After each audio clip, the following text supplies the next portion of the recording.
So far, we have seen all looping constructs in C++. We started with the while loop, then continued with the do while loop, and finally we finished up the looping constructs with the for loop. In this lecture, we will be looking at nested loops, which is the case when you put one loop inside of another one, as many applications require nesting of loops. Let's look at an example. Assume that you would like to print a rectangle of 3 rows and 6 columns. So here is the pattern that we would like to print on the screen. It has 3 rows, each row has 6 columns. How would you print something like this? Obviously, you need to print one row at a time. So you would like to print the first row, which has 6 start characters, then print the second row, then print the third row. So to do that, we are going to write a nested loop. So the outside loop walks over the row. So we start the row count at 1, and it goes until the height of this rectangle, which is the number of rows. And inside the outer loop, so this is called the inner loop. Within the inner loop, we are just printing one line of this rectangle. So you now have a for loop where the column goes from 1 to width. Width is 6 in this example. And we are simply printing the one star character with one iteration of this inner loop. And when we print all these star characters that makes up for one row of this rectangle, we get out of this inner loop and then print a new line character so that the cursor moves from here to the beginning of the next line. Let's now look at the code that actually prints this rectangle on the screen. So we start by prompting the user to get the height and width of this rectangle. And then we have a nested loop. So the outer loop, as I said, the outer loop prints one row at a time. And the job of the inner loop is to actually print that row. So the outer loop, the row count starts at 1, goes up to height. So at each iteration of the outer loop, we are actually printing just one row of this rectangle. And the inner loop basically it prints with many characters, star characters on the screen. So the column starts at 1, goes up until the width. So what I'm going to do is I'm going to put a breakpoint in here and then go into the debug mode so that you can see how this is working. Let's say it has 2 rows and 4 columns. All right. So the height is 2, width is 4. All right. So let's look at these variables. So with, height is 2, width is 4. We are going to have an outer loop where the row count starts at 1, goes until 2. So we are printing 2 rows, remember. So now we are inside the inner loop. In here, we are supposed to print one row of this rectangle. So the column starts at 1, goes up until width. So and with each iteration of the inner loop, you're just printing one star character on the screen. So this is the first star character. We come back, column becomes 2. We print the next star character, then the next one, then the next one, and we are done. So as you can see, at this point, when the inner loop terminates, we printed out one row of this rectangle on the screen, but the cursor is still on the same row. So what we need to do is bring the cursor to the beginning of the next line, and we do that by printing a new line character. So let me execute that. As you can see, now the cursor has moved to the beginning of the next row, and we are coming back to the beginning of the outer loop here and asking ourselves, are we done printing this rectangle? No, because we just printed one row of this rectangle and we are supposed to print 2 rows because the height is 2. That's what the user entered. That means we are gonna go into the inner, the body of this outer loop where we have the inner loop to print one row of this rectangle. Again, the column is going to start at 1 because we are at column 1, and we are basically saying, okay, print the first star character, then the next one, then the next one, and the next one. And now we have printed out all 4 star characters that make up this row, the second row, and we should be done, right? Because column is equal to 5 now, but the width is 4. So the inner loop terminates, and we again print the new line character to take the cursor to the beginning of the next line. We go back and increment the row count. The row count now becomes 3, and height is 2. So 3 is not less than or equal to 2. That means the outer loop terminates and the program terminates. As you can see, we just printed out a rectangle that has 2 rows and 4 columns in it. And to do that, we need to use a nested loop like this. Let's now move on to our next example where we would like to print the multiplication table on the screen. The multiplication table has 9 rows and 9 columns, right? At the end, we basically multiply 9 by 9, which is 81. And let's say 7 by 6, that's 42. And this is symmetric because 7 times 6 is also 42 here. So it is 7 times 6 or 6 times 7. Both of them have to be 42. So how do we print something like this? Again, look at the number of rows that you have to print. You have to print 9 rows. And at each row, we have to have an inner loop that prints one row of this table on the screen. So here is how we can do it. So here we have the header at the beginning. This is the header part. And I printed out at the beginning before the for loop using 3 cout statements. You could actually print the header using for loops, but this is much simpler. So I didn't want to write for loops to print out the header. That's why I just printed them using string literals. But let's look at how we print the actual multiplication table. Again, we have a outer loop where the row goes from 1 to 9. So this is basically walking over the rows of this table. And when we enter the loop, we print the first column. The first column basically says 1, 2, 3, 4, 5, 6, 9. And we can do that using a printf statement and ask the printf statement to leave 3 columns, right? 3 spaces. The reason for 3 spaces is look at the header. For each column consists of 3 spaces. So 1, 2, 3. If I made it 4, then I would have said 4 because I have made the header, each column of this table to contain only 3 spaces. I have to say 3D, and this is an integer. That's why we have to say %3D. After printing the first column, this one, because it's just 1, 2, 3, 4. That's why it is I. Remember, I going from 1 to 9.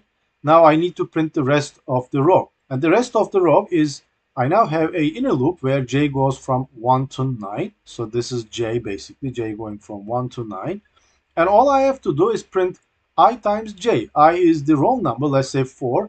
J is going from 1 to 9, so that's 1 times 4, 2 times 4, 3 times 4, 4 times 4, and so on, up until 9 times 4.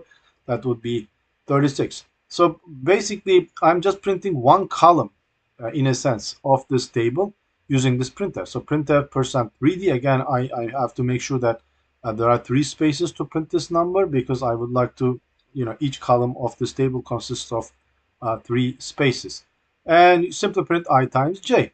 And if it is the last row, that would be 9 times 1, 9 times 2, 9 times 3, and eventually 9 times 9, 81. And after I get out of the outer loop, I just print the bottom line of this table, which is this thing that you see on the screen. Here is the C++ code that prints the multiplication table on the screen. This is example 20. Again, we've got 3 cout statements at the top to print the header of the table. Then we have a nested loop to print each row of the table. And after printing out the contents of the body of the table in a sense, I have another cout statement to print the last row of this table. So let me just execute this so that you see that it actually prints the multiplication table on the screen. And there you go. You've got the multiplication table. And again, to multiply things like that, when you have a matrix to print, you need to have nested loops like this. So far, we have printed rectangular patterns on the screen. In the first example, we printed a rectangle. In the second one, we printed out the multiplication table, which is also a rectangle. What if you would like to print a triangle pattern on the screen, like the one that's shown in here? So on the first row, we would like to put only 1 star.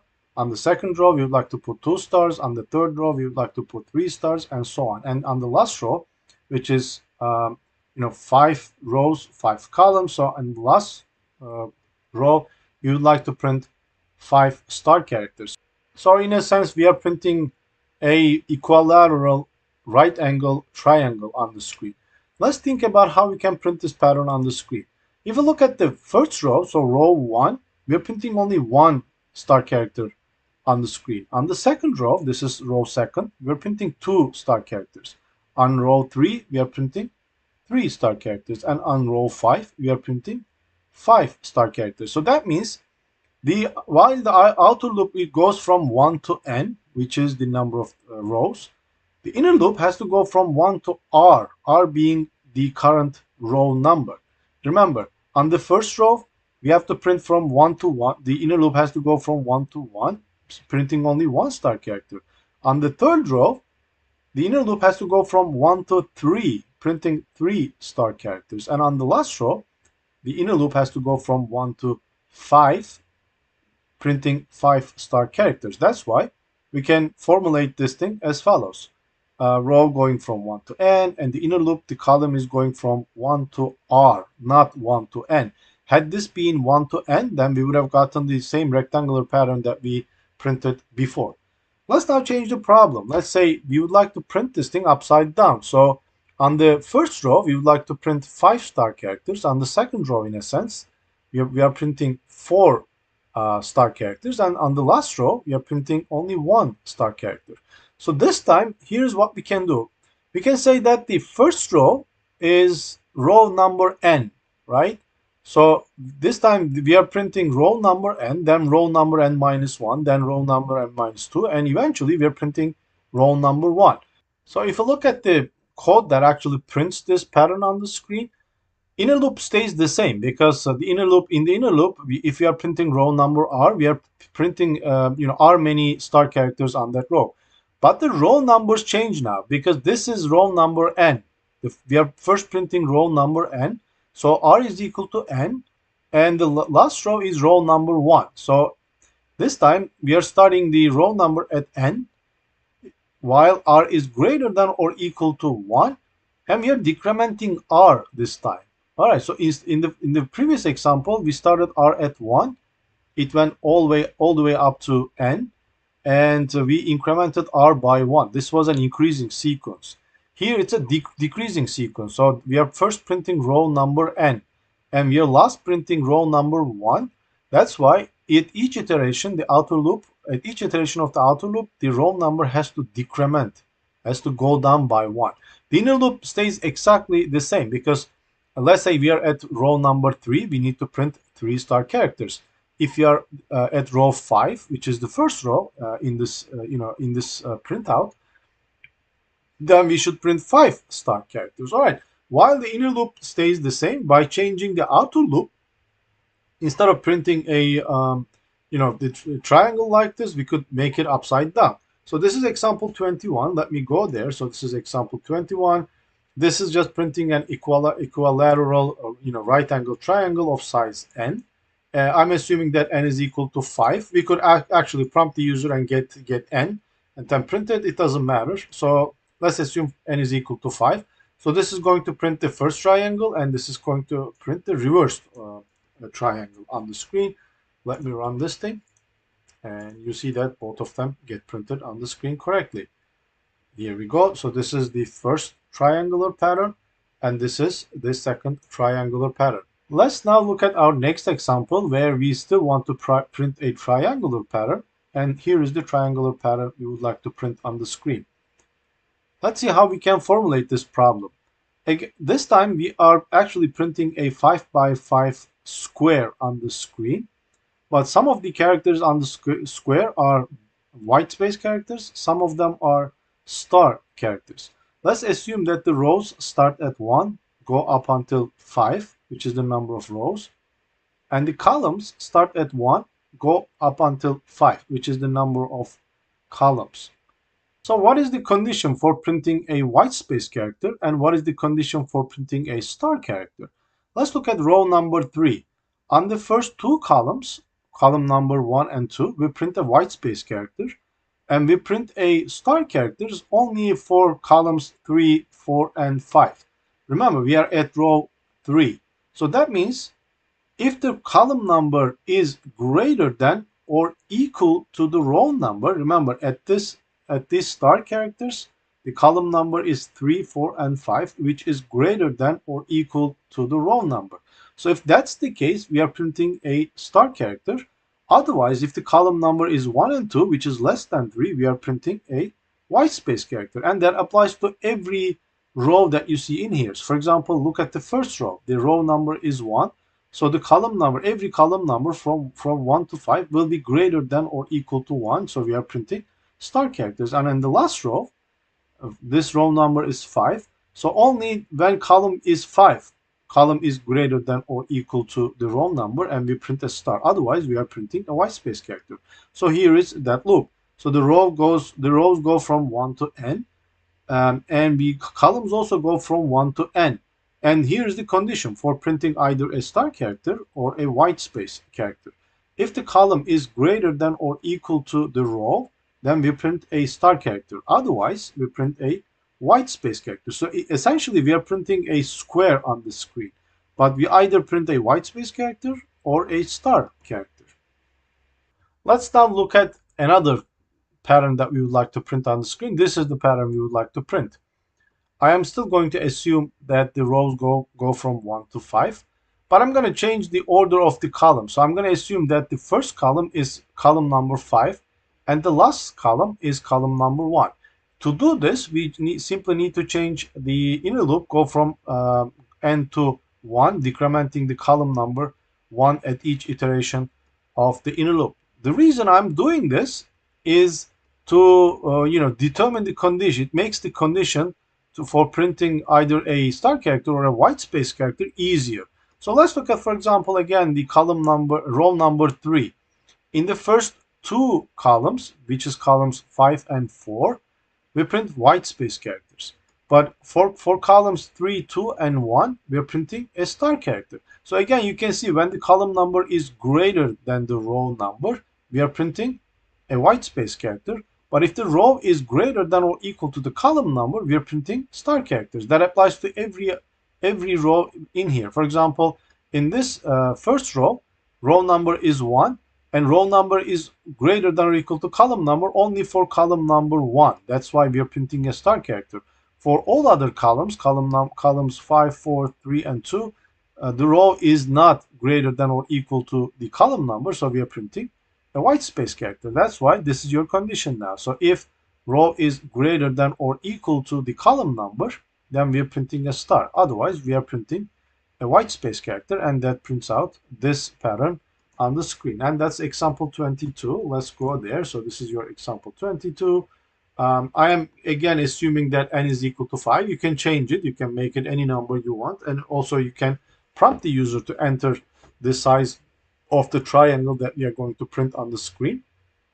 The first for loop is going to print the first triangular pattern on the screen. The second loop is going to print the second triangular pattern. So this is coming out of the first for loop, and this is coming out of the second for loop in this example. Let's now move on to our next example, where we would like to print a X pattern on the screen.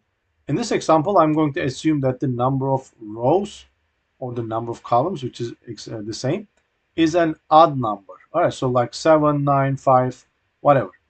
So how would you print something like this? Again, think of this problem as printing a square of size 7 rows, 7 columns. Let's see. Let's find out the conditions for printing a star character and the conditions for printing a white space character. Obviously, this is a nested loop where the rows going from 1 to 7, and the inner loop, the column is going from 1 to 7. So for this diagonal, what is the condition for printing a star character? Obviously, when the rows and columns are equal to each other, we print a star character. So row is 1, column is 1, we print a star. Row is 2, column is 2, we print a star. Similarly, row is 7, column is 7, we print a star character. What about for this diagonal? What is the condition to print the star characters for this diagonal? Let's look at the last one, for example.